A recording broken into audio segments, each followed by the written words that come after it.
राम कथा के ओ अधिकारी, जिनको सत्संगति है प्यारी।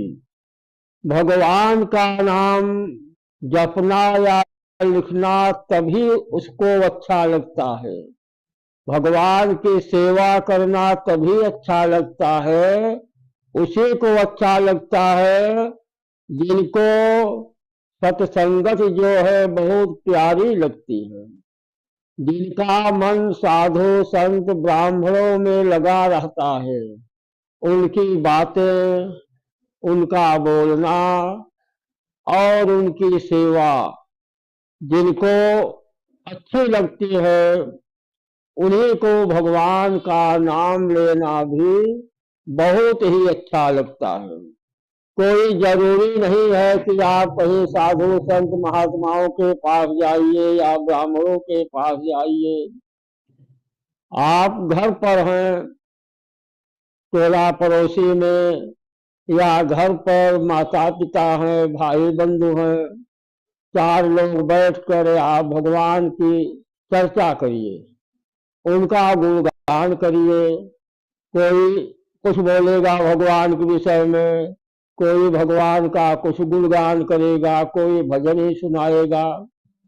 यही सत्संगति है, जहां पर जिस स्थान पर बैठकर चार लोग भगवान की कथा श्रवण कीर्तन करते हैं, वही को सत्संगति कहते हैं। वहीं पर सत्संगति हो जाता है। कोई जरूरी नहीं है कि आप घर द्वार छोड़कर बाहर जाइए तभी सत्संगत है। सत्संगत कहते हैं कि चार लोग बैठकर भगवान का गुणगान करिए, उनका कीर्तन करिए और उनकी चर्चा करिए। यही सत्संगति है। तो सत्संगत से ज्ञान प्राप्त होता है। आपने भगवान के विषय में कुछ लाइन की बात की, दूसरे ने कुछ लाइन का बात किया। जिसको जितना ज्ञान रहता है उसी प्रकार से वह भगवान की चर्चा गुणगान करता है। इसलिए घर पर ही बैठ करके आप लोग सत्संगत कीजिए और भगवान की कथा सुनिए।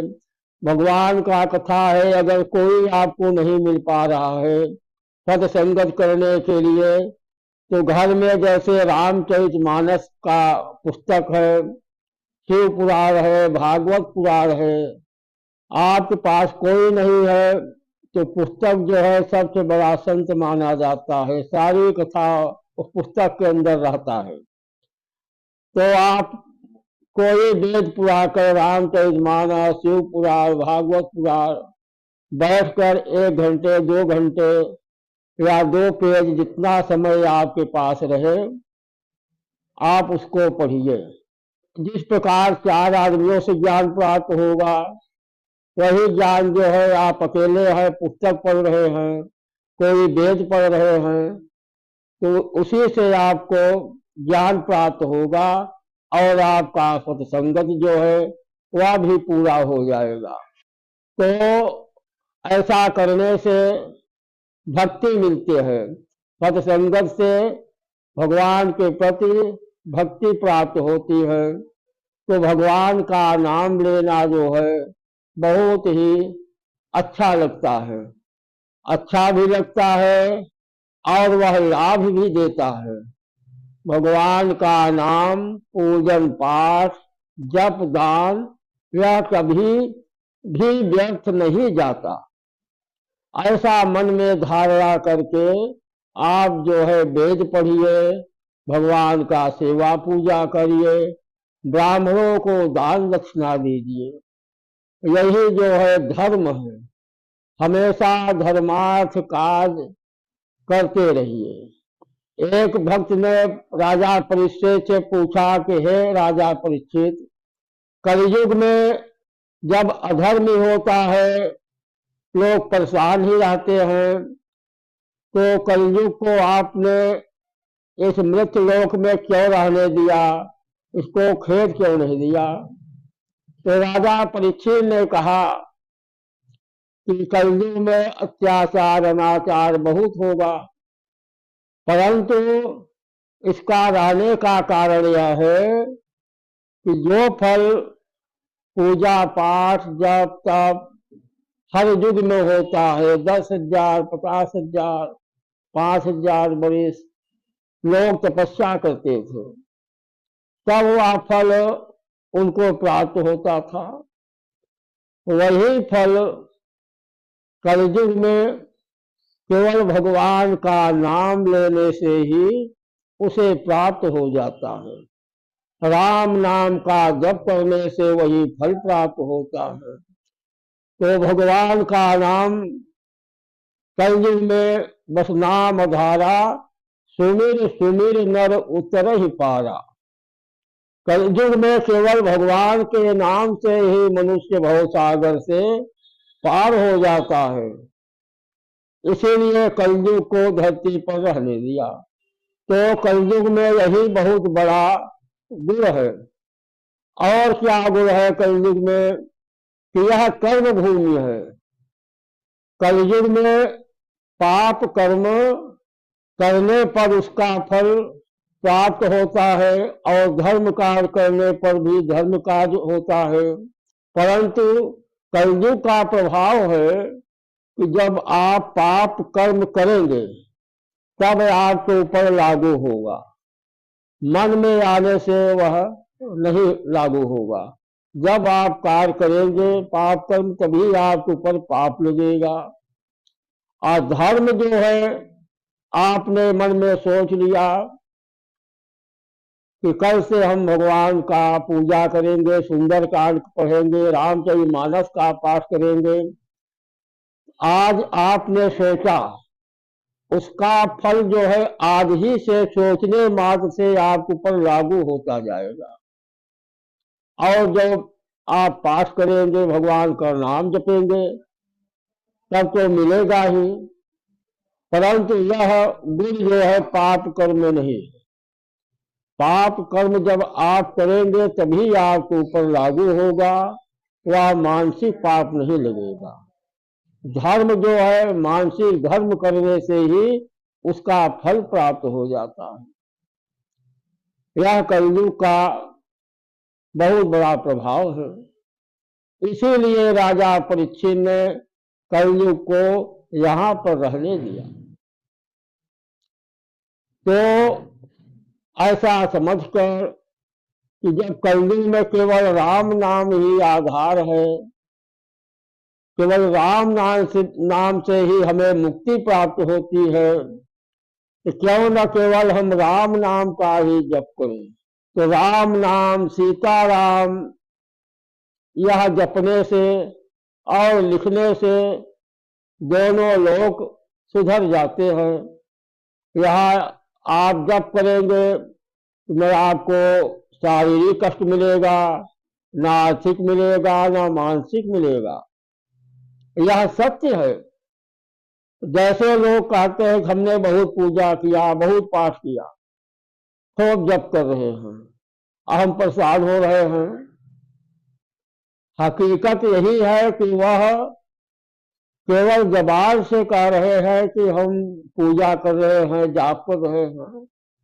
जब वह कर्म करेंगे, मन से भगवान का भजन करेंगे, हकीकत में पूजा करेंगे, तो उसका फल उन्हें अवश्य प्राप्त होगा। आप जो है कहिए मत, यह कर्म भूमि है, कर्म करिए। जो भी व्यक्ति हकीकत में भगवान का भजन करता है या लिखता है, उनकी सेवा करता है, तो उसके ऊपर कोई संकट नहीं आता। यह सत्य है। अगर किसी को विश्वास नहीं है तो उसको आजमा कर देख सकता है, तब उसके अंदर विश्वास आएगा और उसकी भक्ति बढ़ती जाएगी। तो कोई कार्य सुनने से कहने से नहीं होता। यह कर्म भूमि है, कर्म करने से होगा। तो आप जो है पहले भगवान का भजन कीजिए और पूजन कीजिए, राम नाम का जप करिए, तो आपका कल्याण अवश्य होगा। कोई भी आपत्ति है, कोई भी परेशानी है, आप अपना कर्म करते रहिए।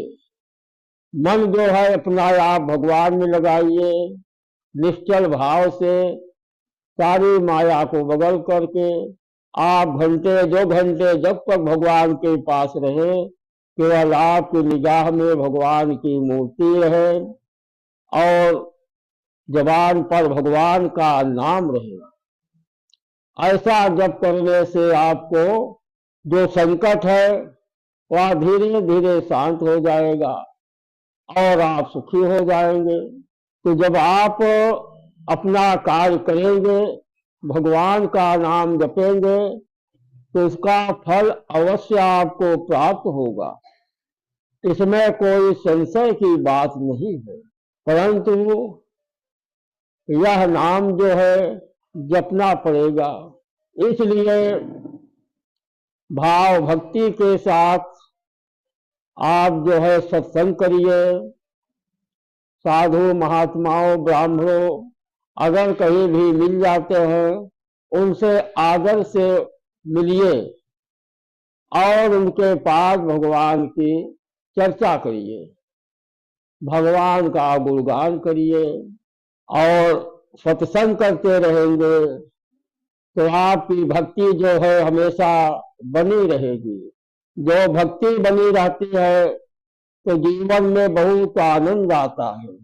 आप कितना भी चिंता में हैं और कोई भी परेशानी में है, आप किसी मंदिर में गए या आपके घर में भगवान का जो स्थान बना है वहीं पर जाइए, माथा टेक कर गोड़े गिरिए और 7 मिनट घड़ी के समय से वहां आप समय दीजिए, हाथ जोड़े रहिए और मन में सीताराम जपते रहिए।